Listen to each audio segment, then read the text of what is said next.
Yeehaw! Welcome to Pop Girlies. Pop Giddy up. Girlies. Welcome. When I I say didn't Welcome. say yee, fucking you E. say ha. Yee.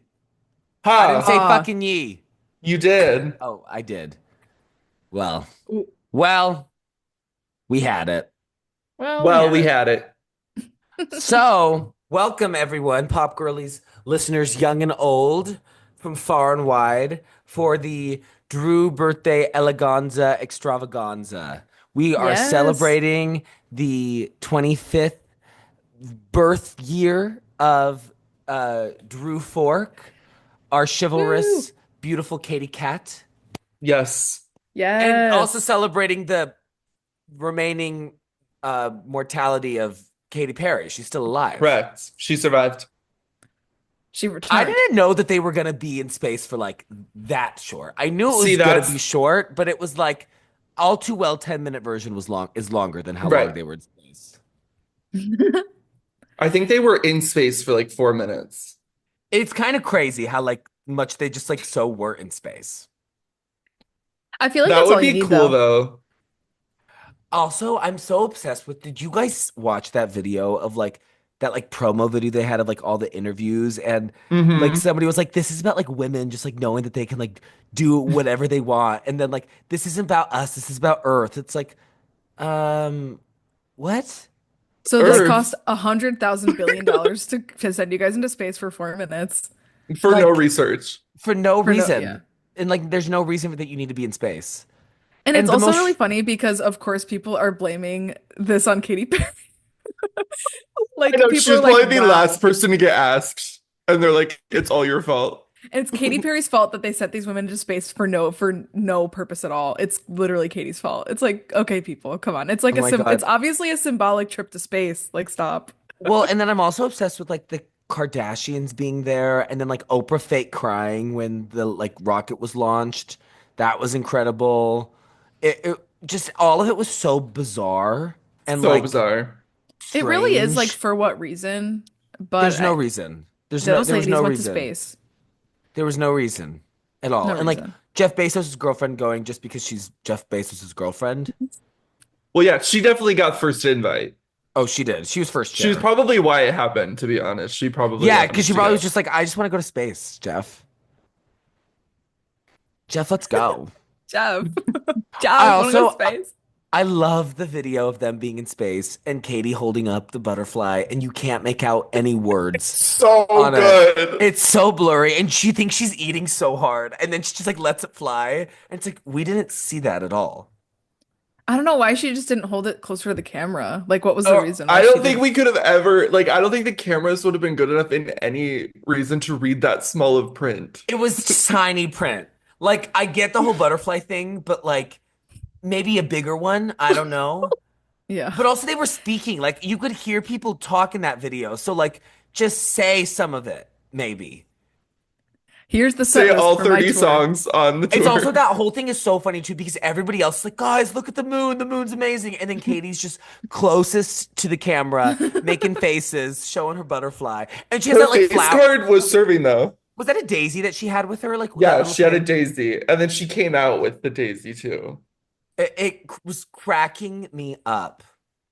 It was so good. And then I'm I mean, so obsessed with them, Gail King being like, we all wanted her to sing like Firework or Roar, but she's saying, what a wonderful world because and then Katie's like, because this wasn't about me. This was about Mother Earth. Like, what does that mean? girl. Do you think Katie's the campiest person to ever go to space? Yes. Didn't like Ashton Kutcher go to space? He's pretty What? camp. More Ash campy than Katie, girl? No, no. Ashton Kutcher went to space? He was like one of the first people, I think. What? Oh, Was he what? punking the aliens in space? And also didn't like Pete Davidson go?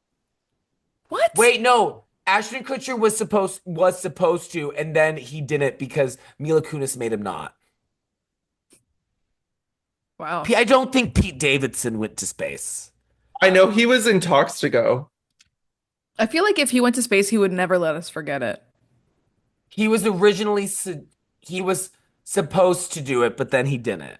as well. Oh, okay. So a lot of space flops here, I William see. Shatner did though, and that I makes knew Well, sense of because that. Star They course. talked Trek. a lot about him in the Well, stuff of course, he today. was famously a captain. Of He's course. famously like a space captain. It's So his yeah, bread I and would say butter. she's Thanks for definitely the just repeating the campus. joke, Maria. Yeah, I was trying to think of something clever and I literally couldn't. Um, yeah, it's just insane. I mean, honestly, though, I think she has competition from Gail King. Let's just say it for what it is. We're just like fully just not wanting to go the entire Gail King time. not wanting to go. Gail King also is like 2 weeks off from saying the F slur on national television. Um, like I do think Katie has some competition from Gail King. Gail King walking up to that bell, mad as hell that she I was has to be about to say, there. I was like, She she came came on this up to bitch that mad as spaceship hell. mad as hell. Oh my God. I also like I also love how we're like Gail King could be as camp as Katy Perry, the person who like literally had like a person in a poop costume come out at her Well, concert Gail where we're King's like she's never had the opportunity to have somebody in a poop costume. Imagine if they Given the let her be in opportunity. charge of like production design on like CBS morning show. oh girl, it would be everything. I was I mean, also Katie something is I noticed this campy. morning. Oh, sorry, Maria, you go. Oh no, I was just gonna say Katie's campy in like a very like orchestrated way where it's like obviously a production. And I feel like Gail is campy in a way that's like she's Not not like, trying. how can I bring camp to this? She just is naturally campy. Yeah, it's like the two opposite sides of the camp spectrum. Totally. Well, and something else I think was camp was the fact that like everyone had like you could tell everybody had glam teams. Like Oh everyone like yeah, there was not a hair follicle out of place. The makeup was like it was also just I don't think there'd ever probably been as much filler in space as there was this definitely not. morning. Yeah. That's Like, herstory. just all of it was just so bizarre. And it's We like, need RuPaul to go to space and drag. I would love nothing more. well, remember when Imagine Gaga was imagine the supposed to perform reels. in space? Do we know Well, about this? yeah, well, talk about it. What do you not know about this? Wasn't it a huge joke though, right? I Honest to don't God, off the top of my head, I don't remember. I don't think it was a joke. It was an art pop thing. She was announced to be the first artist to Oh go yeah. to perform in space. It was gonna be like it was like in 2 years, and she was gonna start training for it. I think she was supposed to launch in like Oh right. 2015 or something Oh, I like don't that. remember that. Right, It right. was the height of art pop antics and Yeah. craziness. But Because she I was feel like supposed to go to that space. that and the flying dress, I feel like are like moments akin to one another, you know? Yes, But the flying absolutely. dress did happen. It did happen. Yeah, the space. Yeah, Katie B. Oh my God, in the Katie Cat Little Monster War, Katie B. Gaga is the first person to sing in space. The first pop diva in space. First pop star in space. I mean, huge. Well, should we get into our hot tracks? Yes. I think our birthday Levi, I think you boy. should go first. Oh, Oh, Oh, do you want to go or uh, do you want me to go? well, I if you're the calling the shots because you're the birthday boy, so I can go if Yeah, you you want can me go. to You can go. go. I had a really hard time picking out my hot track this week, kind of like last week, because I've been listening to a lot of different music and just, I don't know, really vibing with a lot of different stuff. I think what I'm gonna go with though is kind of tried and true. It was what I was really connecting with earlier this week. I was so heavy into my tortured poets shit. I'm so tortured, I'm so poetic. And the song that I've been listening to so much from Tortured Poets is it's the first song in the anthology. It's called The Black Dog. I absolutely love that song. I think it is so classic Taylor. I think it's like one of the most Taylor Swift songs on the album. I love the songwriting on it. I love the production on it. I think it does something that's really hard to do because it's a song about something that like could only happen now because it's a song about like you breaking up with somebody, but they forgot to turn off their location for you. So like you're like watching them walk around. And that's such like a modern thing. And I think a lot of times stuff that's super digital in songs can come off as like really cheesy. But I actually think it does something very similar to what Casey does on her song Camera Roll, where it's about something that's like so distinctly modern age, but it's written in a way that kind of transcends like the modern limitation of the, technology aspect. And I just think it's a really beautiful song. And one of my favorite lyrics on Tortured Poets is in the bridge. Now I want to sell my house and set fire to all my clothes and hire a priest to come and exorcise my demons, even if I die screaming. And I hope you hear it. I think it's so good. And then at the very end, when she goes, tail between your legs, you're leaving. Oh, it's so good. Fierce. Fierce. That's some Fierce. fierce honesty. Yeah, girl. Okay, birthday boy, who's next? Maria. Okay. Uh, Well, so obviously this past weekend, Whoa. Swo, that's my welcome is Swo. So, Swole, we'd like to welcome you. Swo. Oh my God. Okay. Last weekend was weekend one of Coachella. So, Gagachella just happened. I stayed up to watch it. So, it was at 1 a.m. Central Time. So I was up until 4 a.m. that night because I was watching it, and then, I was turning green from the adrenaline, so I was still up for a full hour after it ended. But I mean, the whole thing is just crazy. I mean, one of the best live performances, definitely in her career. I mean, just in general, best Coachella performance ever, in my opinion, obviously. But the whole thing just made me so emotional. It was so incredible. There were so many incredible highlights. But afterwards, the song that I've been listening to the most that was featured on the set list is Shiza. Mm. So that's my hot mm, track this that week. Shiza transition was insane. Girl, so I wish I could crazy. have I wish I could have like seen a camera on Maria watching it. I Like know. were you acting a fool? I was acting a fool, both my roommates asleep, and I'm in my room. I'm like the Alyssa Edwards meme from Drag Race. So, oh my gosh. Oh my God. Oh my, I was sitting in my room doing that all night until 3 in the morning. But I could not It believe was because it started yeah. and it was Bloody Mary, Abracadabra, Judas, Shiza. What are we talking about? That's crazy. I cannot believe that that happened in It's 2025. insane. It's just so crazy. And the new Shiza choreo also is so good. Is so like there's so It was also so good. I like after cannot believe how good it Friday, was. after Friday, also there were so many funny tweets of like Paris Goebel, we will build statues of you, and she even reposted one of them on her Instagram story. Gaga's new choreographer, so like just so funny. But yeah, I've been listening to Her Shiza so at much. Coachella was so funny in like the control room. Or Yeah, like the control that was so funny. yeah, so good. But yeah, yeah. I mean, Gagachella, and I can't believe it's gonna happen again this weekend. I don't think I'm not gonna stay up for it. I'm not planning on it because I already did it once. But I like Good for you. had post concert like sadness after watching it. I was like, oh, She like like brings out Hosier on Friday the when most Maria's not even up. more Maria bait. Oh well, that oh I didn't even She think of that. actually But I mean, resuscitates George Harrison. Yeah. I mean, oh okay. Well, that's it then. I that's the Gagachella interlude on the Drew birthday episode. Right, right. Okay, Well, Hey Drew. I was Drew, actually having a really what? it's your turn. Oh, I thought you said Oh, hey Drew, like you were no, about to like say no, something. I said like K Drew, like Oh, K okay, okay. Drew.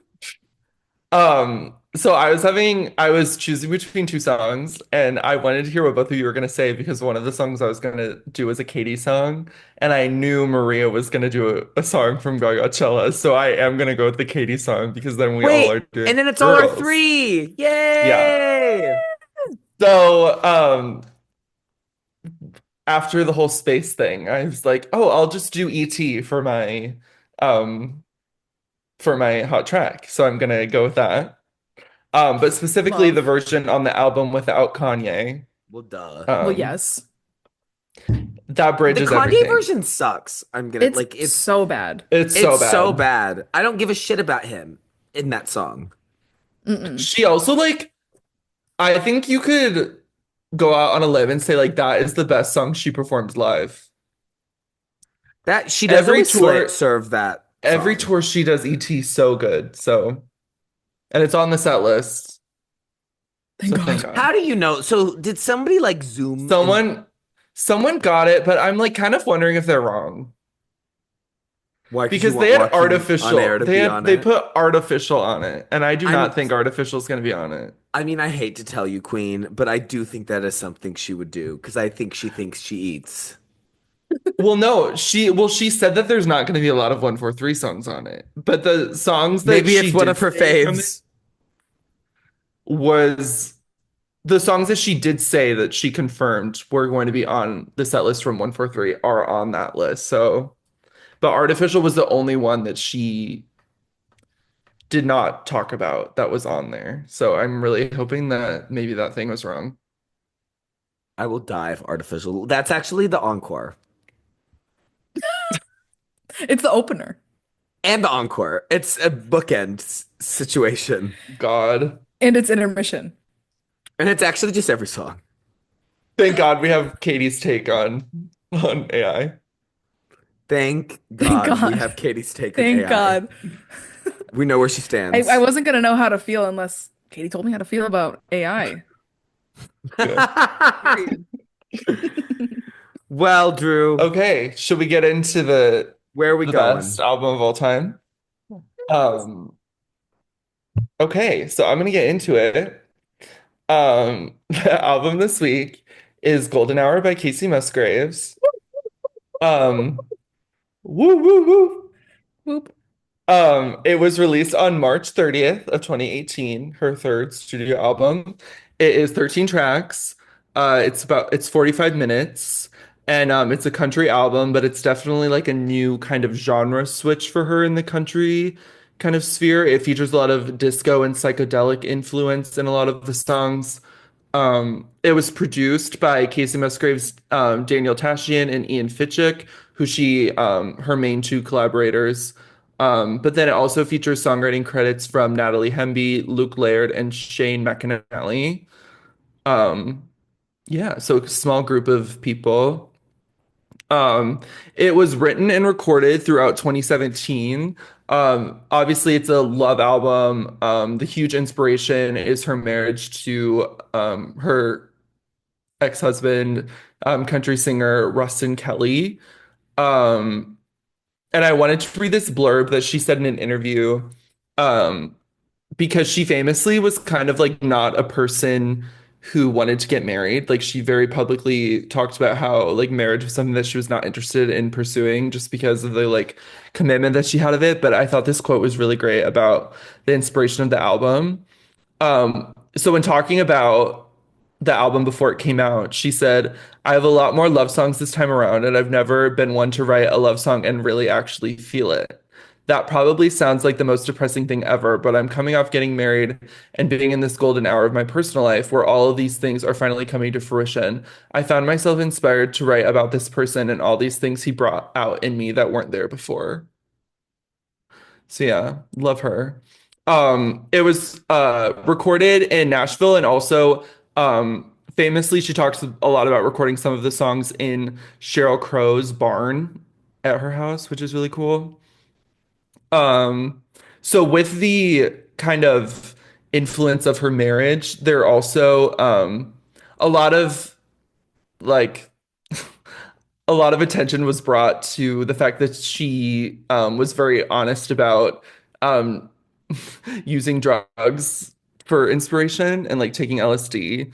Specifically on the song Mother and the song Slow Burn, she talks a lot about like how like drug trips were very inspirational for her for writing. And I feel like that got a lot of attention, especially maybe because of like the psychedelic kind of sound of the record, but also like how good it is. Yeah, so I thought that was an interesting thing. Um, and then kind of going into like the acclaim of the album, which is definitely like a huge part of it. It has an 89 on Metacritic, so very great score, an 8.7 on Pitchfork.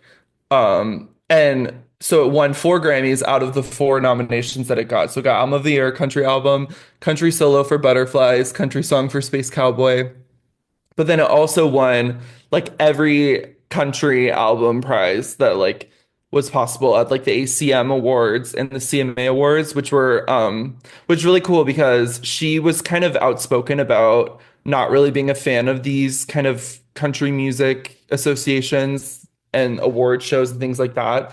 But they still gave her the award for Album of the Year, both of those. So I thought that was really cool. And I think at both of those ceremonies, Album of the Year was the only thing that she won. Like she did not like get like any other awards. So I thought that was really cool. And then she also won the Apple Music Award for Album of the Year in 2018. Um, and then it ended up on so many like end of year, end of decade, all time lists. So for in 2018, it got number two on both Pitchfork and Rolling Stone's best albums. It got six on Billboard's 100 Greatest Albums of the 2010s. And on the same Pitchfork list, 100 Best Albums of the 2010s, got number 23. And then it also got 11 on Rolling Stone's Best Albums of the 2010s. And when they did the 500 Greatest Albums of All Time that Maria references a lot, it is 270 on there. So, and then on that Apple Music viral like 100 Best Albums list, it got 85.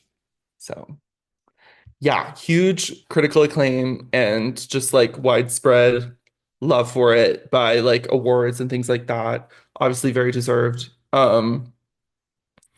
And yeah, so kind of going on like the promotion of it. So, the singles that were released before the album, she released both Butterflies and Space Cowboy on February 23rd. None of them like really took off. And then in the summer of 2018, High Horse became an official single, um, which is really cool. And then in 2019, right after the Grammys, Rainbow was the last single on the album as well. Um, None of the singles were really like as widespread. Like I wouldn't say any of the singles are well known like radio hits. I don't think any of them charted. It's more so like the album as a whole that was really received in a great way. The album debuted at number four on the Billboard Top 100, top two on the Billboard 200. And that was where it peaked as well. And then after the Grammy win, for album of the year. It got back in the top 10, but it did not peak after that. So yeah, so it wasn't really, I guess, like a huge like it was obviously her biggest hit of any of her albums, but I don't think it was what you would think of like a huge smash kind of like era where the album like gets a number one, like has this huge like resurgence and all this other stuff. I don't think it's like that. Like, but it was her breakthrough for sure. Um, and kind of talking about like the trajectory of it, I think it's evident in like her touring of the album.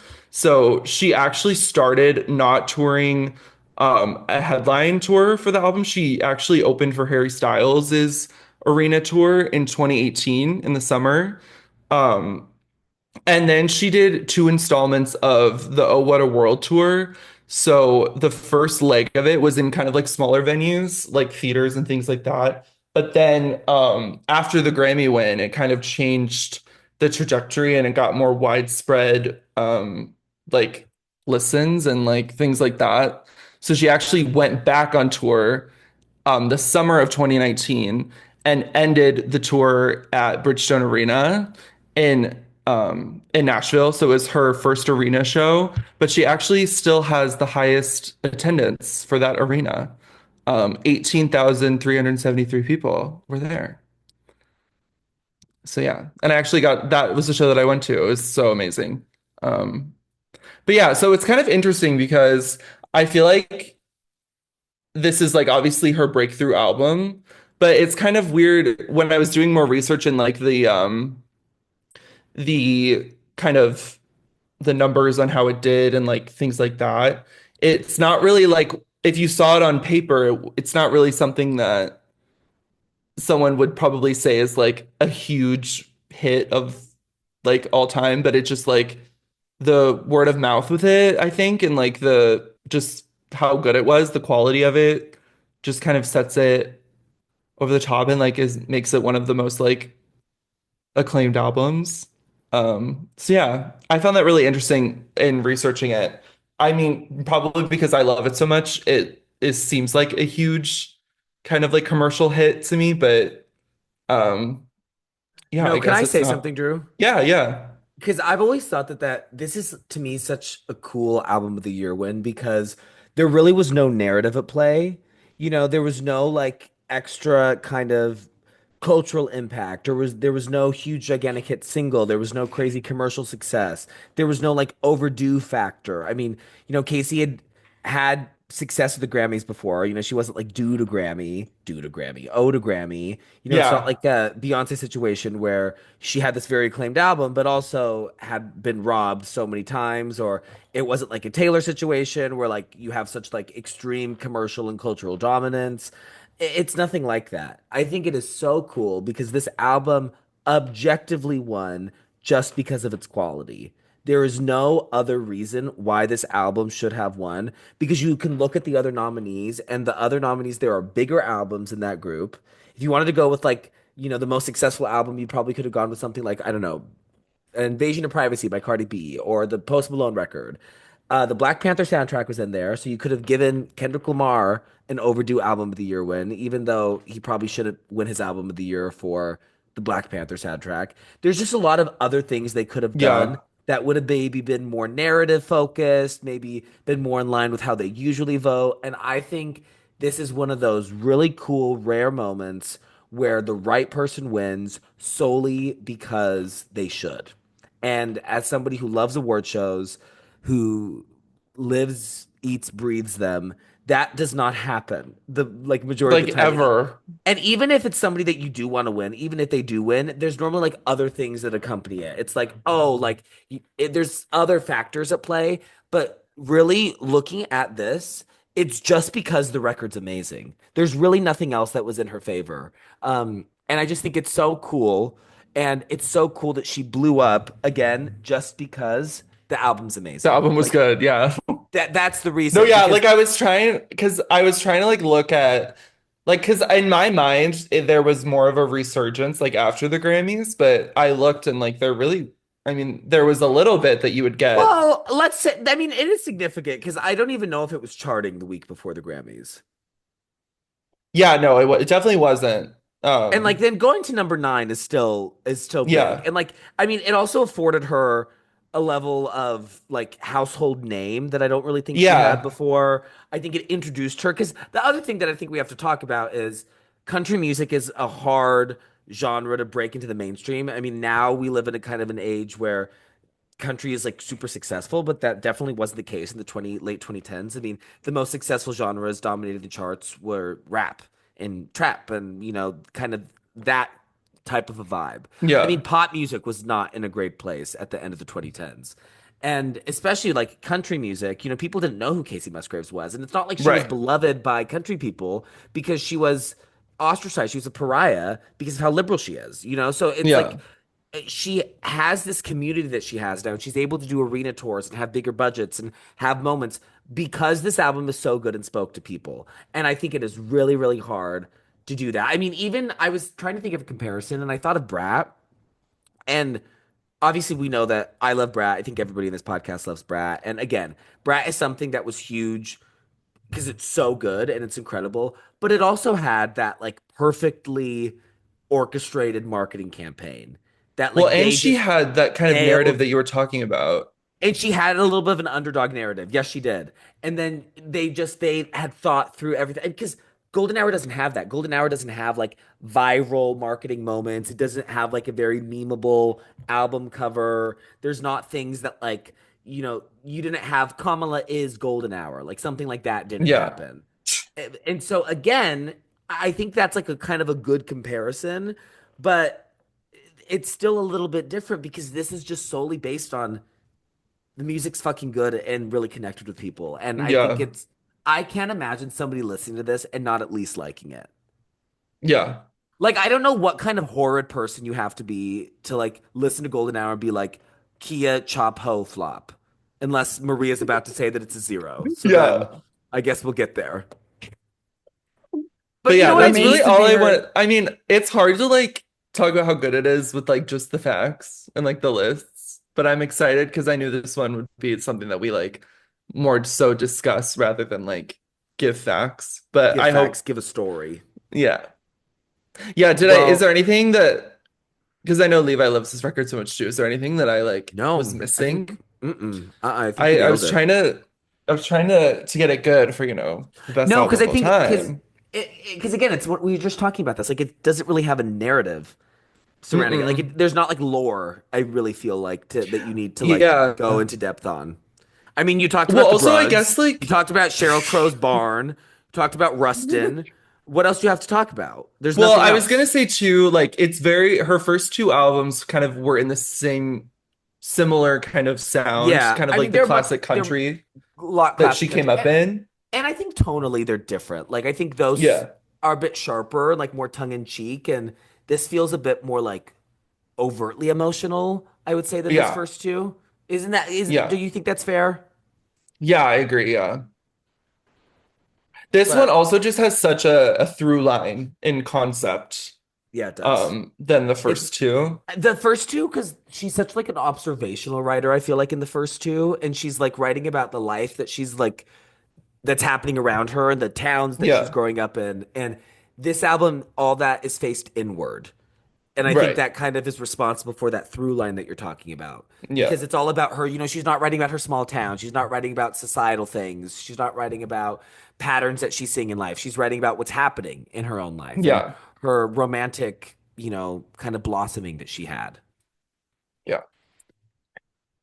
Well, great job. Fun.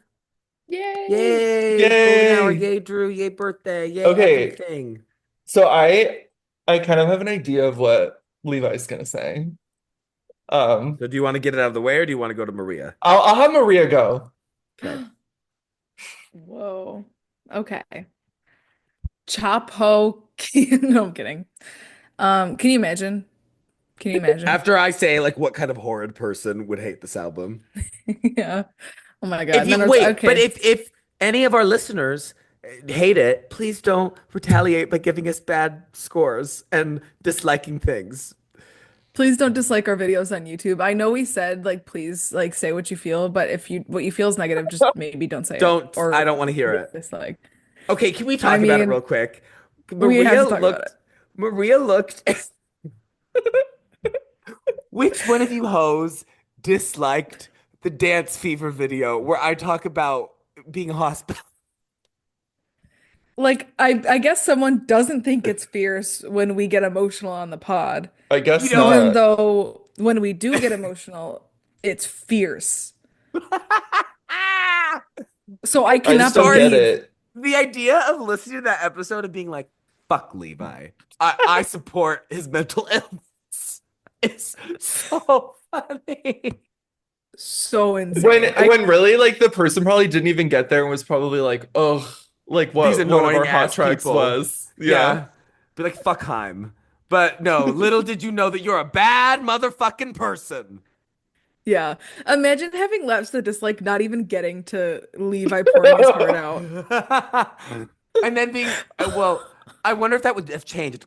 Is there a way that we can find out who dislikes it? No, Google or not Google. YouTube like Google. hides that from you. Like you're not able to see who likes Ugh. or dislikes, which is a I, bummer. that's bullshit. I want to Even know. in I the want back end fucking analytics, names. it tells you how many likes you have, but it doesn't tell you the amount of dislikes. It only tells you the The percentage ratio of how percentage. many people do like it. And this is the first video where we've ever gotten a dislike. So I was like, wait, the It's ratio isn't so 100. funny. It What's was going? Florence. It was it was That is flop so rinse. funny that the first that the first video to get that is the video where I talk about wanting to kill myself. Oh my God. Like I, I'm America. honestly, I want to send flowers to that person. It's so funny. It is like making me laugh. Like kill him with kindness. Drew, it's that Lori Metcalf, Lady Bird. It made me You laugh. laugh. Okay, sorry. I just had to say that since we talked No, about the no, don't be liking. We sorry. we had to. Don't be We sorry, be had to fierce. address the hater in the room. Yeah. Hmm. Now go on. Well, No, go on. now I'll go on with my thoughts here, but I actually had the so this was my first time listening to the album all the way through. I would feel like I had at least already heard half of it just by being alive. So I actually had the pleasure of seeing Kacey on the Harry Styles Arena tour that Drew mentioned. Um, and Such a good all move for her there.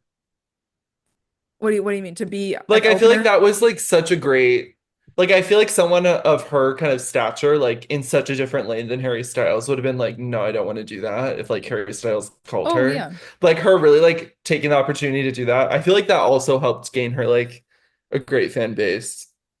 Yeah, totally. And I feel like just sonically it was a pretty cool match because Harry's first album like is a little bit more like classic rock influenced and obviously this Yeah. isn't just like he could have had like someone on the more of like the pop kind Yeah. of genre perspective open for him. So yeah, I also thought it was a very very cool pairing for sure. So yeah, I got to see her open for Harry, which was so cool. I think the only song I had known was High Horse.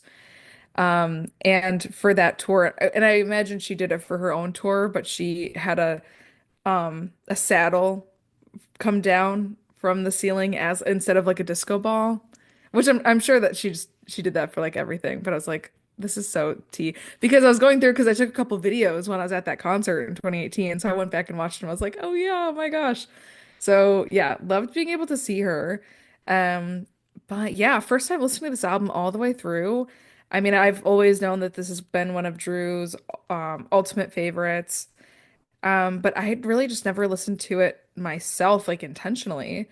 Um, so something I think is just so unique about Kacey Musgraves is her vocal delivery. Well, and also I'll just say, and I'm sure if people have been listening to episodes with us more than once, it maybe is apparent that I'm not, I don't typically listen to country music. I've never really dabbled in that more than a splash in the pan here and there. So I don't know. With that being said, like I think her vocal delivery is really, really interesting because it doesn't sound, or in this album specifically, it doesn't give me like country twang. Like it's not super duper twangy, but I think she has such an interesting matter of fact way of saying things, or well, I guess singing things. Like it doesn't sound plain. Like she's like she's obviously she has a stylized way of singing, which it just sounds so matter of fact. I feel like that's the only way I can really describe it. I'm not sure if you guys like maybe are picking up what I'm trying to say, but I just think the way that she delivers her lyrics is really interesting because it's almost like she's obviously singing, but it's almost like a talk, like a very unique blend of I'm saying something to you very intentionally, but I also happen to be singing it. Like it just sounds like singing sounds, it comes so naturally to her. Do you have like a song example? Like Like where she all of it. I think all of it, honestly. It's just very No, interesting. Like I the know way that exactly what you she, mean, Maria. I know exactly what you yeah, mean. There's like it's like very unaffected and right. it's not overly emotional. And it's not saying it's not emotive because I think she has a very beautiful emotive voice, but it Yeah, literally is just like it's matter of fact, very direct. Her like right. it's there's no like weird enunciation or like dramatic Oh like yeah, yeah. growls or like she's not doing anything weird with her voice. Like it's that kind of simplicity that I think makes country music Yes. really magic because it's somebody just like stepping up to a mic and singing about the world. And you hear Hmm. that with the Almost way like that an her vocals effortless are quality, delivered. yeah. Yeah. Yeah. And I think it makes her sound very sincere without it being i- incredibly emotive and like dramatic, you know? So that's just something that really intrigued me as I was listening to the whole thing was how simple her vocal delivery is. So that I thought was really unique. But I just think this is such a great like indie folk pop kind of moment. I mean, this entire album is really incredible. I kind of have like a pocket in my brain that's reserved for like summer morning music. Like, oh, I happened to wake up early on this summer morning and I'm the only person around who's catching the sunrise, and I need a soundtrack to it. Like for me, Sweet Lord by George Harrison is very like, ah, I caught the first couple of rays of sunshine on this morning, and I'm the only one that's around to experience it. That's also what this music feels like to me. It's like perfect summer morning. So that I also kind of felt that environment as I was listening to this. And I think all of the visuals are an incredibly accurate representation of what this all sounds like. Um, and all the visualizers that they put on like Spotify are also super cool. And her Um, sister did all the photos for the album. Her sister did her album cover. oh, that's so cool. Yeah, yeah. Love. Um, and honestly, for me, like speaking of George Harrison, like there was a lot of Beatles kind of sounds that I honestly was picking up on throughout this. Most notably, slow burn, like Dana Slowburn has those kind of like really silky, swoopy kind of strings at the end, and it sounds almost identical in the best way possible to like the strings that are in I Am the Walrus by the Beatles. So I was just like really enjoying the sonic space that it was in. And to me it didn't feel super country. And I know we've already talked about how this was kind of a departure from her making, like more stereotypical country music. But I feel like I think that the hybrid that you had mentioned, Drew, of like pop, folk, disco-y kind of sounds, all of that melted into this is just a perfect recipe. And I feel like if anyone like tried to do exactly what she did with this, it would just seem corny because with her it's so sincere, you know? Yeah. Um, so yeah, I mean, the whole thing just really great. I have some like specific things that I want to say about specific songs that I'll sh save for when we do our favorites, but yeah, I really liked the whole thing. And I thought Thank God. that I mean, imagine if I didn't like it. And I also thought the inner like, little mother interlude situation on this Oh, was we'll get like into her. Oh. girl, oh my God. Like the best Christmas ever. empathy. And the album cover's stunning. And I Let's just love that she's say not in the mother center. is no restraint. Let's just say that. Yeah. Let's just say that. Okay, well, I feel Oh my like that's God. all my thoughts, but love it. And Drew, best album of all time. Drew's favorite album of all time for the Birthday King. Thank God. Hashtag Drew Nation, hashtag Drew Fork, hashtag Golden Hour, Drew's birthday. Wait, should I pull a Drew? And since this is your birthday episode, should I give it a bad album score? The way you did for a certain somebody's? Someone Girl, you wasn't swimming with can. the I weird dare you. fishes. Yeah, you weren't swimming with the weird fishes, and girl, you were not moving quicker than a ray of light. So maybe Maria and I, we're gonna be in the black hour. We're not gonna be in Oh the golden yeah, I hour. didn't like either of the birthday albums. I guess Maria and I are just Wow. kind and we're just generous and we're just, I I very guess. just mean, accepting of everyone. I love the weird fishes though. I said that. And I love Shanti. Well, but at least we know that Drew has listened to Shanti multiple times after the episode, but I can guarantee that he has never listened to Weird Fishes since my birthday. is that true? No It's words on true. that. It's neither here nor there, truly neither here nor there. So next. Uh, Yeah. okay, is it my turn? Yeah. Sure. Um, Oh, so yeah, I love this record. This is a really beautiful record. I mean, obviously, I don't have the relationship with it that Drew does because this is Drew's fave of all time. But this is an album that I was in love with when it got released, and this is an artist who I've loved for a really long time. My introduction to Casey was with her debut era, same trailer, different park. I remember hearing Merry Go Round on country radio, and I was just knocked out of my seat. I could not believe how good song that was. It just really. Now, why is my dad FaceTiming me? My God. Dad, I love you, but I can't talk right now. I'm recording. I, I already told my parents that I was recording, so okay. Um, They're trying to get their feature in I somewhere. still can't. So, He's calling me again. Oh my oh my God. God. I can't talk. Oh my God. Oh, love you, Dad. He doesn't listen to this. He doesn't know how to work a podcast. Anyways, I absolutely love Merry-Go-Round. Um, Merry-Go-Round is wonderful, and I think that captures the like really sharp edge that Casey had to her songwriting in her first two albums. She really is a cynic, I think, of those first two records. She's somebody who is lovable, but she is able to kind of, get very clever jabs, and she's very witty and kind of sarcastic. She's kind of a cool girl. Um, and I loved that. I love that quality. Like I love Merry-Go-Round, I love Follow Your Arrow, I love Biscuits from Pageant Material.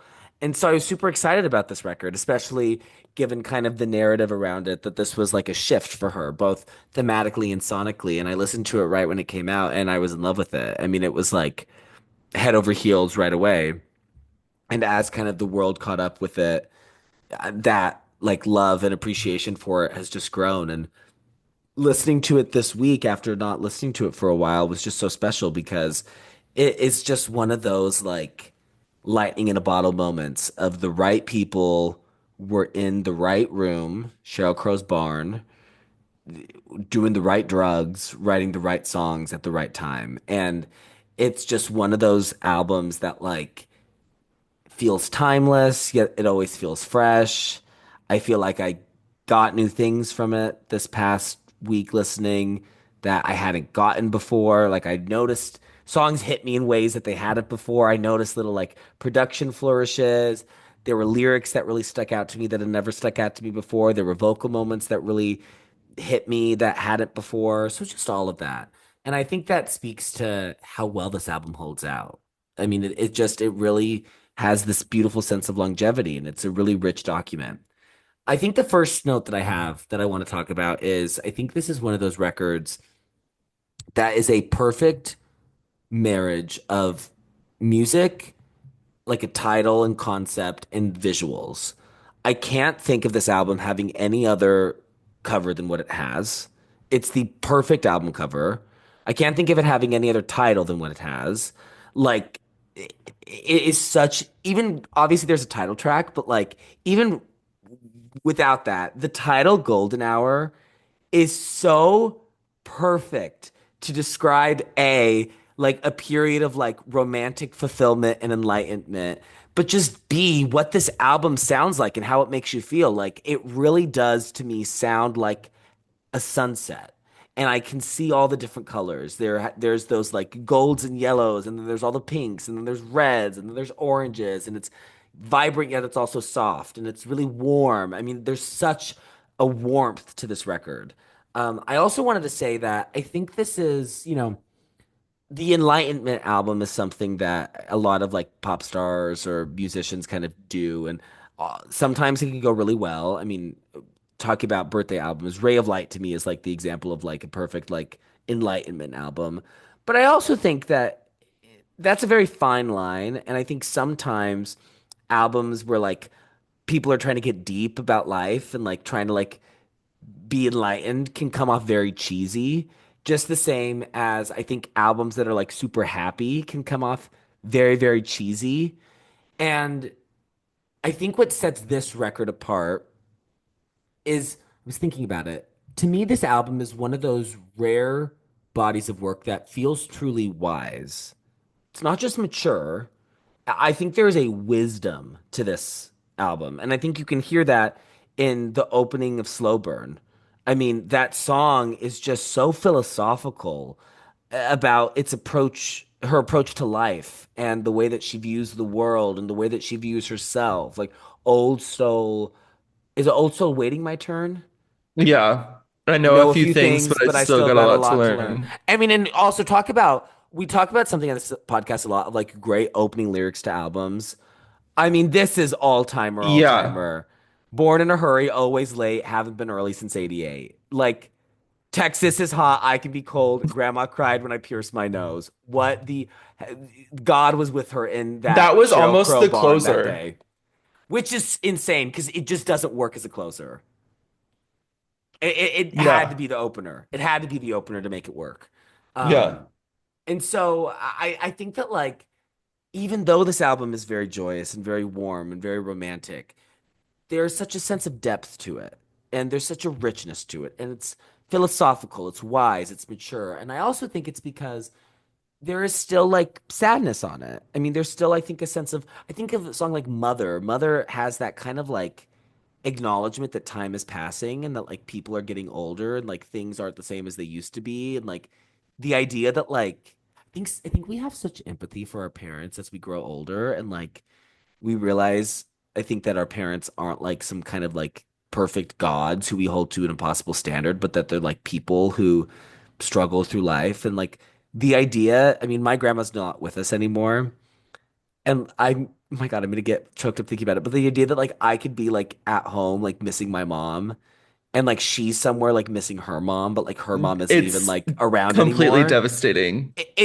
It's devastating, but it's beautiful and it's Hmm. hopeful and sad. And again, it's that kind of like that is a wise thing for somebody to say. That is Yeah. a truly wise thing for somebody to be able to empathize with and be able to like look at your mom and be like, you had a mother once. Like you're not just my mom, you have a mother. And you're a child as well as a mom. I mean, it's like it It's really fucks me insane. up. Though the wish we didn't live so far from each other line is insane.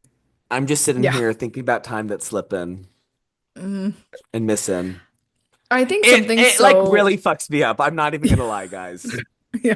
No, yeah, the way it's placed in the album too, like It's the track perfect. It's a listing is perfect. perfect. Well, the track list in the whole album is perfect, but like where it comes right after "Oh What a World," but then right before "Love Is a Wild Thing," it's like, oh, It's like, oh, okay, cool. it's like this isn't just something they made. This is some professional shit. Yeah. I think something also just so wise, like you said, Levi's. So she went through a divorce and then wrote this album. No, no, Or the wait. album came while she was still married. Oh, so she got it. Okay. I Yeah. sorry. I misremembered what you're okay. Yeah, she got divorced, like she did the whole golden hour era Ooh, and then got divorced. ooh, okay. So, yeah. My bad, my bad. So, well, regardless, I think to kind of to exemplify what Levi's saying of like this is all very wise, but there's also like a depth and a little bit of, sadness and not perfectly happy feelings all the time on this album. And I think that's perfectly exemplified just by the phrase golden hour, because an hour is a finite amount of time. Mm, So it'll always end. mm. And it's like Oh nothing my gold can stay, God. you know? Yeah, it's like nothing gold can stay. So it's Hmm. like, you know, Oh shit. I just felt that in the deepest You way. felt it. let that sink in. So that's just what really Whoa. like impacted me on the Right. listen. So That's tea. Well, I gotta, you know, deal we with gotta that pontificate on now. that. I mean, I Yeah. have to really feel that. Yeah. Talking a bit more minuscule, the music is just like not just like the thematic qualities of the album and what it's about and all that stuff. Like these songs are great. I mean, an album can have incredible themes and wonderful visuals and all that stuff, but if the songs aren't good, they're not good. And these songs are amazing. I was reading the Pitchfork review and I loved that they said that this is both her most accessible and her most ambitious album to date. And I think that that is so true of like when it was released. And honestly, I think I probably would maybe agree still. It is so warm and inviting, yet she really is pushing the limits of the genre that she's in and the limits of her songwriting in a way that I find very interesting. And, for as kind of like philosophical and grand and mystical as this record is, I think the songwriting is very understated, especially compared to her first two albums. I mean, those albums are full of a lot of like punchlines and like kind of like clever metaphors and stuff like that. And this album, I would describe the songwriting as lean, which to me is like the highest compliment I could give something because there's no meat. There's no meat. It's all, wait, no, that's wrong. There's no fat. It's It's There's all all no meat. meat. fat. Yeah, there's no fat. It's all meat. Because there's nothing, there's no excess. And there's nothing out of place. Every single line is the way that it's supposed to be. There's not anything that like, oh, that's kind of like a weird, way to say that, or like you could have phrased that better, or like that's kind of like overly complicated. There's none of that there. It's just so to the point in kind of a way that echoes her vocal performance, which is what Maria was talking about.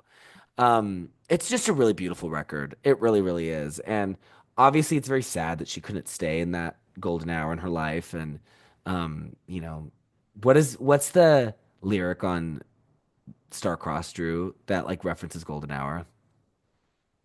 Oh, golden The, hour faded black. I've yeah, been through hell and back. Golden hour faded black. I mean, Wow. that's some intense shit. Really it is. But yeah, and this was just a really cool album to kind of experience in real time.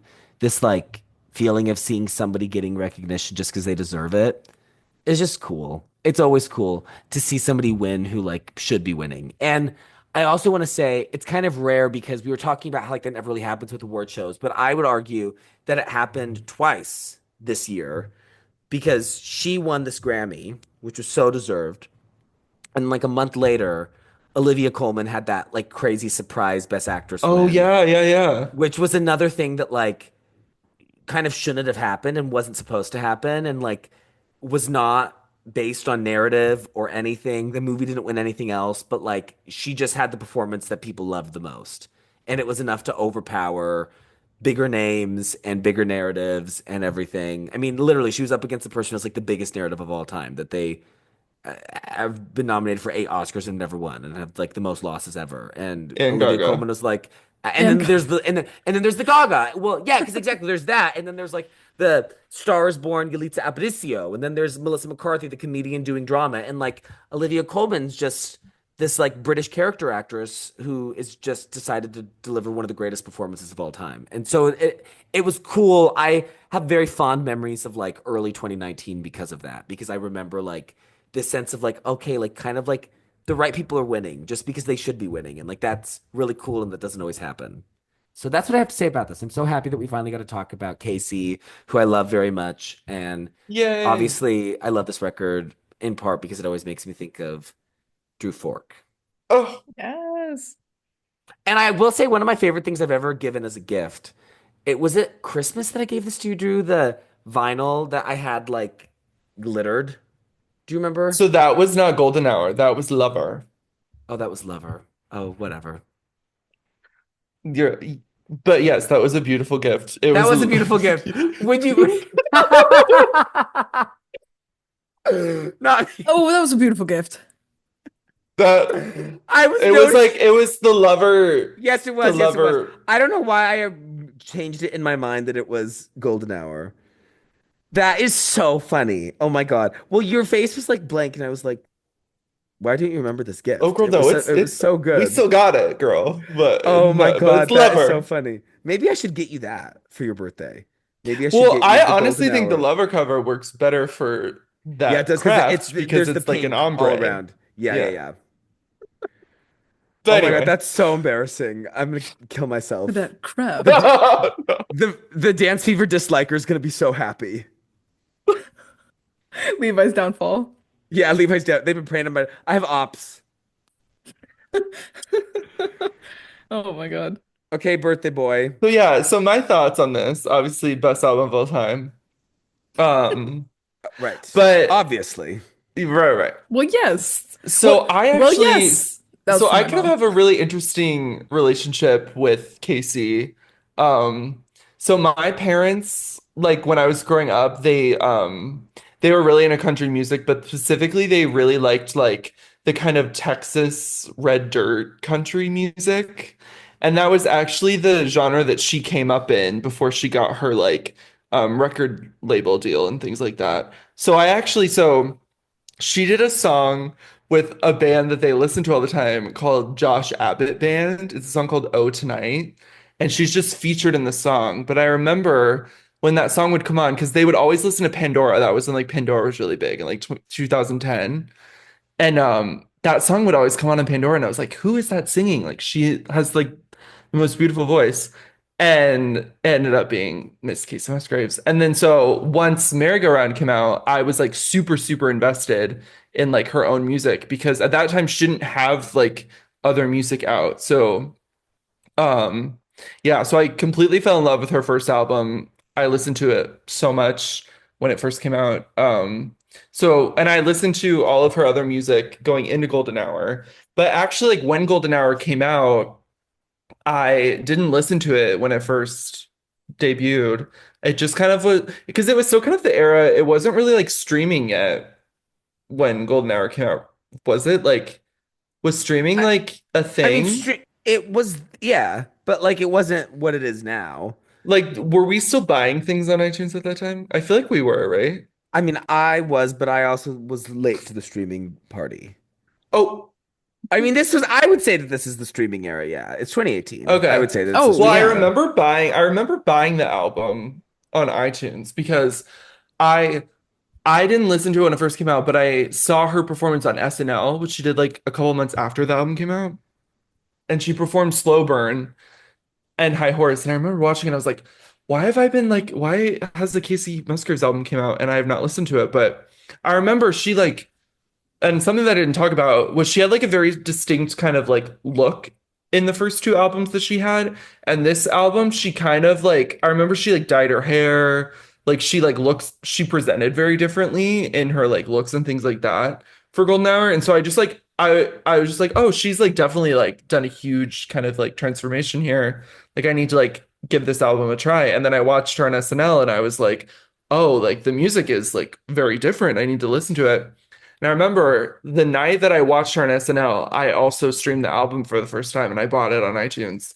And it was kind of like one of those moments where I was like, oh my God, this is literally the best album that I've ever heard in my life. Um, so yeah, so I fully fell in love with it. I honestly like I don't really know if there's much else to say besides the things that we've already talked about. It's just one of those where like every line is so perfect. Something that I love about her voice is because something that she talked a lot about in interviews at the time of Golden Hour is how like non-acrobatic she is as a singer, which I think Maria Mm. kind of touched on in her like matter-of-factness. But I actually think that like she uses like in the same way that like because I remember this album came out the same year as Sweetener, which a lot of people like it was in the media at the same time, and she talked a lot about like how well I don't have like the acrobatics like Ariana does, and I don't like have all that, but I'm using like my abilities to the best of my advantage. But I feel like in the same way that Ariana uses her vocal acrobatics to like really express like on songs like I want to say like Breathe In on Sweetener that came out the same year like huge vocal like riff in it and it's like a huge moment in the album that is a vocal highlight. I think she uses Kacey Musgraves. I think she uses what she has vocally to her advantage. Like I think there are moments on the album where she does reach like vocal heights in it. Like Space Cowboy, the bridge of Space Cowboy, for example, is one that I'm thinking of. Or can we Where talk about the bridge of Love is a Wild Thing? yes, like so it was kind of like one of those where I'm like, well, she is an acrobatic, but like she lets her emotions control her vocals in a way that like no one else does. And that's why I'm so drawn to her. Um, she also just like has such a distinct voice, a distinct way of approaching her vocals to the songs. Like she does a lot of similar like riffs and things like that that I just think are so great. And I just love her. The last thing that I'll talk about that we didn't really cover was seeing the tour live was so great. But I think so I'm a huge fan, obviously, if you listen to the podcast, of a tour opener. And I think a tour opener is like a huge, like, if you can nail a tour opener, you've got it like down. And so my favorite tour opener is not Casey, but she probably has my second favorite tour opener of all time. my first favorite is the Reputation Ready for It tour opener. I think that's the greatest tour opener that will ever exist. But second, the way, so she opened her tour by it's just her and a guitar, and she's backlit. And they do like a whole kind of like intro that's not really, I mean, it's like a normal kind of tour intro that like snippets all of the songs to like get the crowd hype. But she literally just opens by singing Slow Burn, Mm. which is like obviously a very mellow song, not really a song that like I feel like a lot of people would do as a tour opener. But the way that her voice can like captivate an audience was just like so amazing. Like I've never seen anything like it. Um, Also just like she caters to a younger crowd. I feel like someone who had like a lot of older people in the audience, like opening with Slow Burn would probably just be normal because that's what the um the album opens with. But I found it so captivating that she like had so many people like in the crowd like kind of ready to like get up and like dance, and then she just opens with like a backlit version of Slow Mhm. Burn, but like Mhm. still you get the same kind of impact. So yeah, I just think she's so incredible as like a performer, a songwriter, everything. So yeah. Yay. Yay, Drew. Okay, So cool. good. It's so good. It's It's so just good. good. You dip the hour in the gold and it's just good. You get the hour in the golden. Well, Okay, are we gonna me it Okay. up? let's me it up. Our least favorite song for the new listeners. Me Hee Hee is our least favorite Ooh. song. It's the worst song that's ever been recorded. Yeah, that's true. That's true. You're totally right. And you're right about And you're that. right about that. Okay, who went? Oh, Maria went first. Maria. Okay. Yeah. What's your me, Okay. girl? So my least favorite, and I wouldn't really say I haven't just a default least favorite, but I think the one that just kind of didn't really stick out to me as much as the rest would probably be Wonder Woman. Okay, that's fair. Yeah. That one wasn't it just wasn't giving in the way that the others were giving for me. Um so yeah, I mean I feel like I don't really have much else to say. There wasn't really anything I strongly disliked about it, but in comparison, there were higher highs for me. There were higher highs and there were higher horses.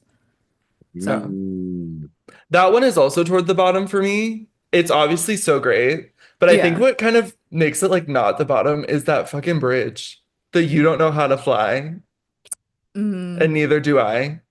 yeah. Okay, I actually love. Can I tell you what makes it not? Because I have it at the back half, but I Yeah, that's love how it is that for me too. we never, ever, ever don't see eye to eye. We're going to. Oh, I see, don't like need to. that's it's so She doesn't need a good. place to land. Wait, no, she doesn't. She just needs a I don't place to need a land. place to. I Wait, don't need no super.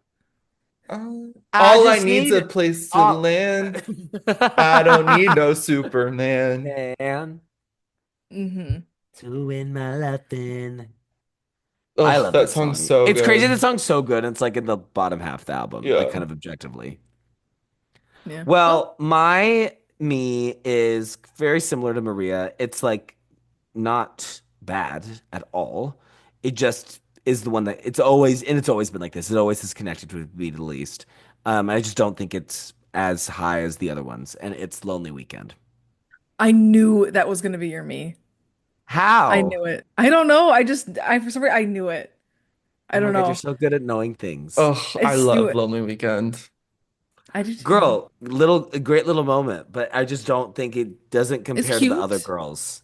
Well, for It's me, I cute, but think cute next to gorgeous. Gorgeous is gonna, devour cute. Our cute. Lonely Weekend to me is just like it's so crazy because that song should have been a single. Like that song would have dominated radio in my opinion. Like I think just the quotability of the song I think is so like it's such a relatable thing. And it's just such a simple, it's also so simple. Very Like, simple. ugh, Yeah. I got nothing to do this weekend. I have nothing to do this weekend, but I also have a million things to do. And I didn't do a single one. But also it's like it's a lonely feeling without you. Like you can so tell that it's like she likes this person, but like isn't to the point where she can say that she like likes this person, but it's just the feeling of like not being able to talk to him. Oh, I love it. I love it. I mean, I mean, serve, lonely serve, but it's just not, Right. it is the me for me. It's a serve That's weekend. so fair. It's a serve weekend. It's a gaggy weekend. It's a gag, it's a gag, it's a gaggy weekend. Drew, go. Okay. My me, it was like so hard because I love every song so much. But my me is Oh What a World. I think that's kind of cuckoo. Girl, you put Lonely Weekend as your me. Girl, you put Oh What a World, Miss Girl. That's Girl. Maria agrees. Maria thinks that's a little cuckoo. hmm. She actually does it. Yes, she Hmm. actually does. She's scared of you, girl. That's what it is. I You mean, don't it see the just like fear in her eyes. I don't know why I if I just had to like not listen to one of these songs ever again, it would be that one. Oh, what a serve. I'm so sorry. Oh my Oh, gosh. what a I'm hit. like, Oh, what a smash. wow, I would never in a billion years would have ever guessed that. It just I think it's just a little like it what the reason it doesn't like jump out as much as the rest is because I think her vocals are more subdued in it. Is it the vocoder? No, I like the vocoder. I think it's just like her I don't think she's as expressive emotionally in that song than the Sure. other ones. You just don't like the Sure. plants that grow and open your mind. You just don't get it. How we All all right. got here, no one No knows. one knows. I was so close to picking another one, but I knew it would piss everyone off. I feel like I know the other one that you were about to pick. Do I? Can you just say it? Yeah, I mean like Oh What a World isn't really by me. I just really didn't want to piss people off on this call. I know Girl, what you were it's your gonna birthday say. and speak your It's your truth. birthday. You have to speak your truth. What is your actual Okay, key? it's happy and sad. I knew that's what I was shocked that you didn't say that. I knew that that's what it was. It's always been that. Do And you want that's to so rewrite fucking her street? crazy. See, this is why I didn't want to say it. Well, both of your options are crazy. I just think it's so good. The Well, clearly concept is so not. good. It just is too it's like when I listen to it, I'm like, okay, this is like so on the nose, you know? Like it's so on the nose. See, that's how I felt about Wonder Woman, though. I was like, Okay. this is a little on the nose. And that's how I feel about Lonely Weekend. I'm like, okay, yeah, girl, it's lonely. We got it. Next. Oh. Miss Girl is too on the nose too often. But we all love this album. Okay. Golden Nose. But I love how like I never skip happy and sad though. And like sometimes I will skip Oh What a World to get to Mother. Okay, so what's your T? Is it Oh What a Hit or Happy and I Smash? don't know. I think maybe just I think for the gag of it, I'll just do happy and sad. But they're both perfect songs. Happy Whoa. and Whoa. Sad, the song I would cry to driving to school senior year. No one gets it. But actually, a lot of people get it. It's like a fan fave. Well, I know, yeah. So I get it. I just don't like it as much as you. Or, yeah, it's cuckoo. Okay. Okay. Well, now we're on to our Holy Trinities, Yeah, Holy Trinity. our top three songs. So I'll go ahead and get us started. So my number three is Slow Burn. Vocals amazing. Love the little runs that she does throughout the whole song. And yeah, I think the song is like one of the most like atmospheric ones on the album. And I think that's also just a great way to start it. So It's Mhm. everything. Slower number three. High Horse number two. I knew High Horse was going to be in your top three. Yeah, Oh, I did obviously. not. Yeah, Oh, and girl, for it's the dance song. Of course it's going to be in Maria's top three. but also like I just have such a nostalgia for this song too, because like it was the only one that I knew before seeing her open for Harry, so I would listen to it a lot afterwards. And for me, it just has that nostalgia to it. of like, oh, this was the summer right before I went to college, you know? So it just has that kind of glow around it. And it's just so good. So that's my number two. And so my number one is Oh What a World. Um, Right. so yeah, I consider myself gagged at Drew's opinion. But honest to God, I don't know if I've listened to this song without crying. Like Oh, Wow. I'm not even kidding. So I was listening to I was just I so I did my first full listen to it the morning after I woke up after having been up until 4 a.m. after Gagachella. So I might have been a little bit delulu from the zero sleep I had gotten.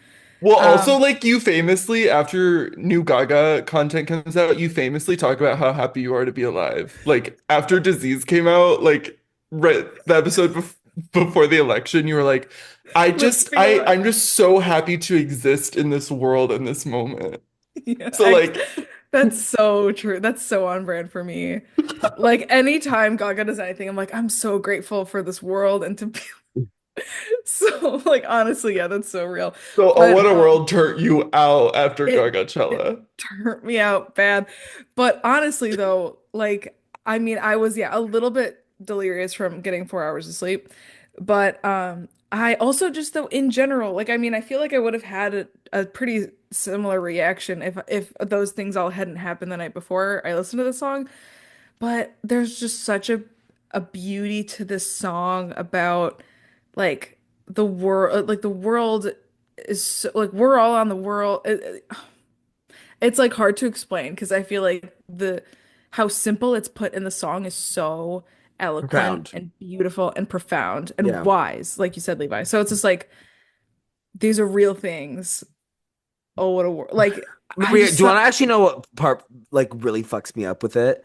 hmm, And then there was you. Like, right. Oh, It's it's like like every like it, oh what a world. We're so lucky and blessed to be alive and the world is beautiful. Plus there's you. there's You know, you. it's like Like, in it's like addition. I'm so in awe of the like natural wonder and the beauty of the world and like the Yeah. history and like you and the way that you make me feel is just as like powerful and majestic as all those like natural forces. It Right. is And I so also gagged. think it's so yeah, interesting too, happy because and it's sad is my me. girl. No, but I like Levi though, to your point, I think Enough. it's so amazing though that it's like the world and existence is in the narrative of the song, it doesn't have to be tied to one specific person and like the and your relationship to that person. So I feel like a lot of times like kind of classic dreamy love songs like this are like the only reason or the main contributor to the world plus life being beautiful is Mm. because this one person. And I mean, that's a lot to put on one person because then you get, you know, sad breakup songs when that's kind of stuff doesn't work out. So I think it's a very wise, mature, philosophical take that what she's saying in the lyrics imply that like the world is beautiful. And on top of all of that, you also enhance it and make it that much better. So I Well, just thought that almost was a It's a good makes love it song to sentiment. both the world and to him. Like it's a love song to Yeah. everything in the universe. Yeah. So love that. What, Drew? well, I was gonna say her putting the person that she loves on the same level as Earth, besides saying that they transcend the Earth, it makes it not melodramatic at all. Right. You know, like what you're saying, like if someone, you know, said, "Oh, I love you more than this world and I love the Hmm. world so much." That's like, okay, girl, obviously you're being a little crazy. But the way that she talks about how much she loves the world and then adds him on to the end of it, Right. it makes Like it it's such a more, you know? Yeah. yeah, it's Well, such a because they're real romantic, but things. These are real things. these are real things. It's a romantic but also so level-headed take. Yes. Which I think is what I like so much about it. It's so It's honestly simple. pretty essential Oh, to the album, I think. Like it's yeah. very That was almost the opener. So if Slow Burn was originally the closer and Oh What a World was the opener, and then she put Rainbow on the album last minute. and I then think that this kind being of right in the middle is adjusted so perfect. everything. Drew, is Yeah, that so the rainbow being included, it had to be the closer, so it then had to be everything the else got closer. shuffled around. Yeah. Yeah. Hmm. Okay. Well, that's my holy trinity though. So Levi. Well, I loved your picks. That was really beautiful, and I love that we Thanks. got that little "oh, what a gag" discussion. Um, I had a really hard time, and I'm really sad about my top three because there's songs I love that like aren't included. That like I feel really bad that they're not going to be said. I have to say, Happy and Sad has always been my favorite, but it's right now my number four, which is like kind of crazy. I've always been Happy and Sad Warrior, but Happy and gag. it's just well, not for you. It's Happy and it's Chop and Ho for you, but it's just it's so hard. It's so hard. This is I had a horrible time with this top three, and I don't even want to say it, but I'm gonna go for it. Okay, Just say it. my number three is Love is a Wild Thing. I didn't think that that would be on it. I'm so happy that it is. I That love song is Love is a Wild Thing. underrated. It's so underrated. It's so, and that's honestly what kind of pushed it above because my four and five are like big fan faves, and I had to say, Love is a Wild Thing is paid so much dirt. It I think has some of the most gorgeous melodies and lyrics on the record. I mean, that chorus of running like a river, trying to find the ocean, flowers in the concrete, climbing over Oh, fences, blooming in the shadows, places that you can't see. And then maybe like my favorite singular moment on the record is the bridge of the song. Yeah. The oh, I used to be scared of the wilderness of the dark, but not anymore. You just, it's so you know, good. that gives me the gosh, I can't remember it, but it's the Madonna, the I'm no longer scared of falling because what did she say on what's the what song is it on American Life where she says something very similar to that you really liked, Levi. It's Is it isn't on it Nothing Nothing Fails? Fails? It's Nothing Fails here. Nothing fails, no more It's fears. it's because I've climbed the tree of life. Tree of That's why I'm life. no longer scared to fall. Yes, yes, and that's one of my favorite lyrics of that album. Yes, Yep. yes. Golden Life, American Hour. Oh, so Do we good. think Casey's drinking soy lattes? She better Yeah. be. Wait, why do I kind of think she would live for American Life, actually? Oh, I bet she does. I bet she would. I think it's the kind of thing she would live for. Because, She like, it better. kind of, the album's kind of just like an electro folk album, which I feel like is a genre that she would, like, really, like, dig her little teeth into. Her little Texas teeth. Okay. My number two is Slow Burn. Perfect album opener. I mean, there's just I talked about how I feel about it in my little, blurb. It's incredible. It's majestic. It's wide reaching. It's everything. Like this, I've never been to Texas before, but to me, this song feels like Texas. Like when I think about the song, I think of where I grew up because I mean, I grew up in the country and it's called Big Sky Country. So even though there's mountains all around, everything else is super flat. So there's the mountains in the distance, but everything else is flat and there's no big trees or anything. So the skies, and there's no big buildings. So the skies are just huge. And this song specifically makes me think of like being in Big Sky Country and just like the largeness of the world and you're so small in it but you're so grateful to be there. um and it's funny and it's wise and it's smart and it's everything. And then my number one makes me weep like a little baby. It's so beautiful. I think it's something that will always get me in a song is a song that's kind. I think a song that's like not just sweet, not just cute, but like a song that like actually is generous and kind will always make me fall apart, and it's Rainbow.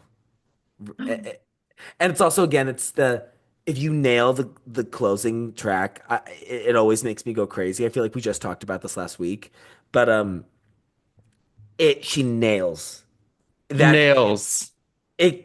It couldn't have been any other song. Like Slow Burn we just talked about is incredible.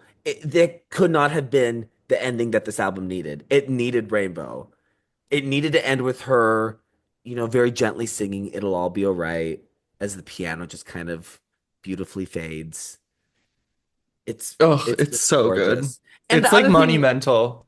that I love about Rainbow is like the kind of narrative of Casey being this like liberal dot in the country music world and Rainbow obviously has the connotation of the LGBTQ community, and she's like such an outspoken ally, and just this idea of like singing to somebody who feels lost and outside of themselves and alone, which for a lot of people, like a lot of times that's like a queer kid. It just makes me really emotional. So I love Rainbow.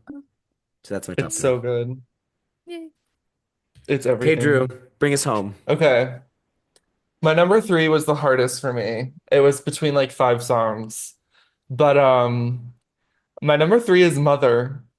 Yes, yes, Gag I City. yeah.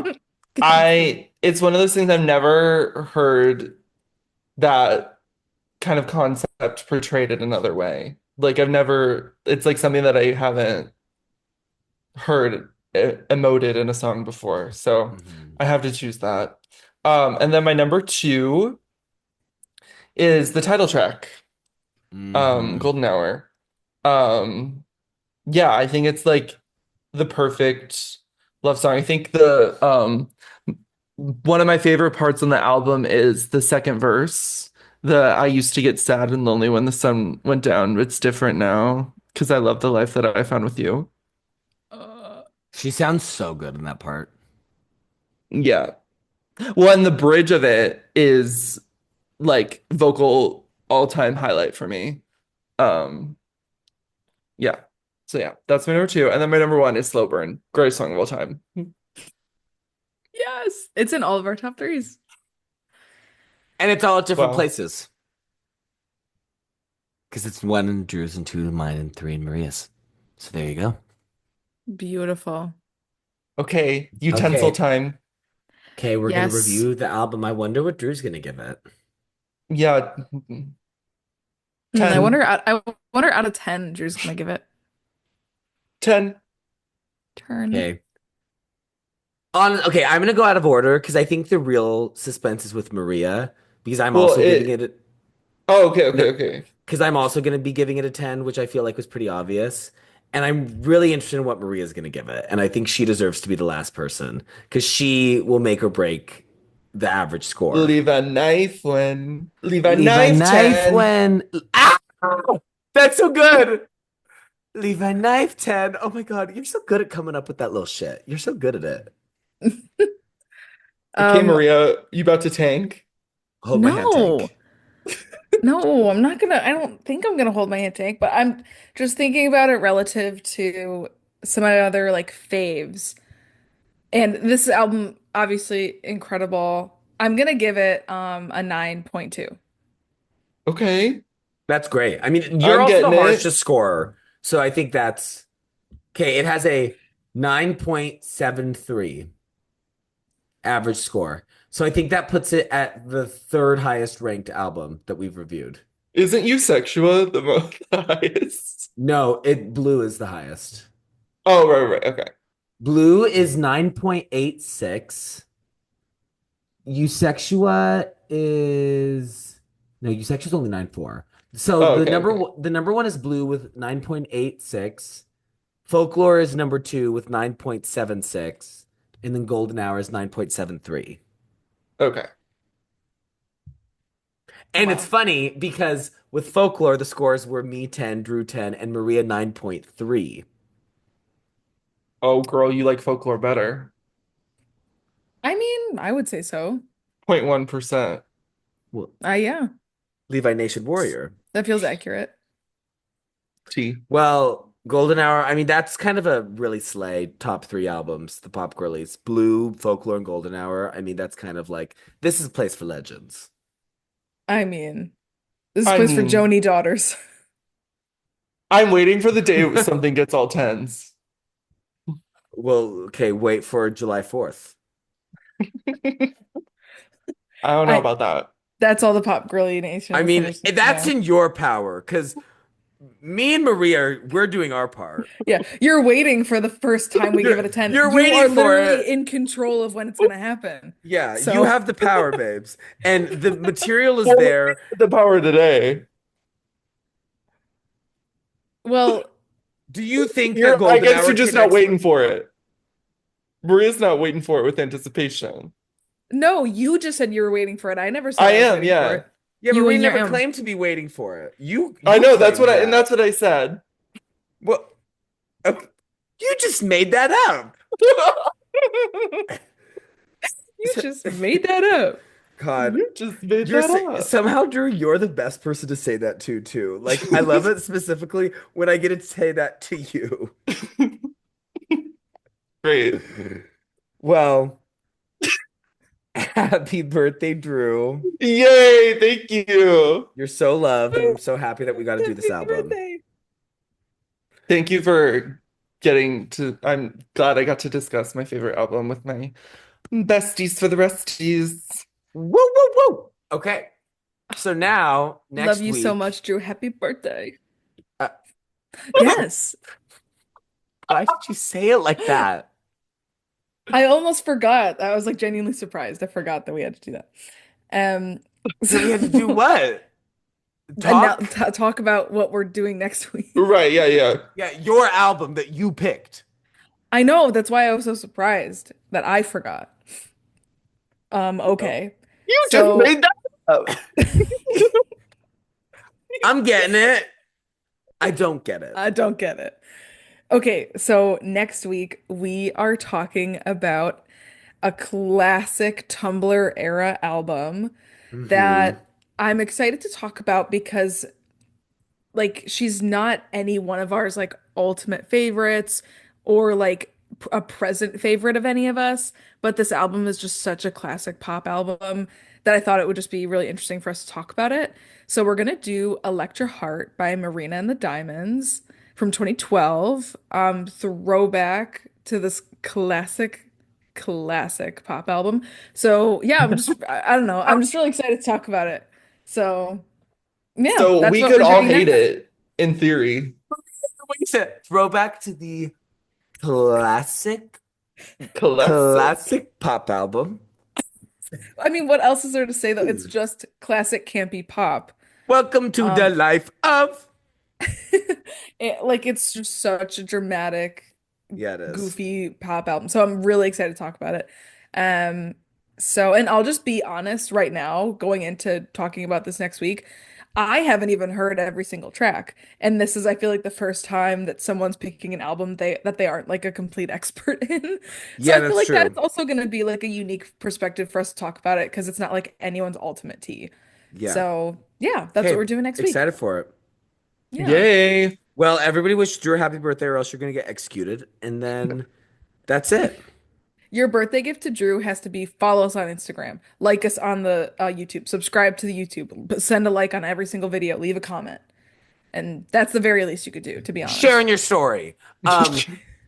Buy bots and have them like all of our posts. Call your parents, tell them to listen. Call your grandma, send a letter to Call your your grandma. local congressman. Please. So, Please. Okay, All yay. right. bye. Bye, Bye. Shanti.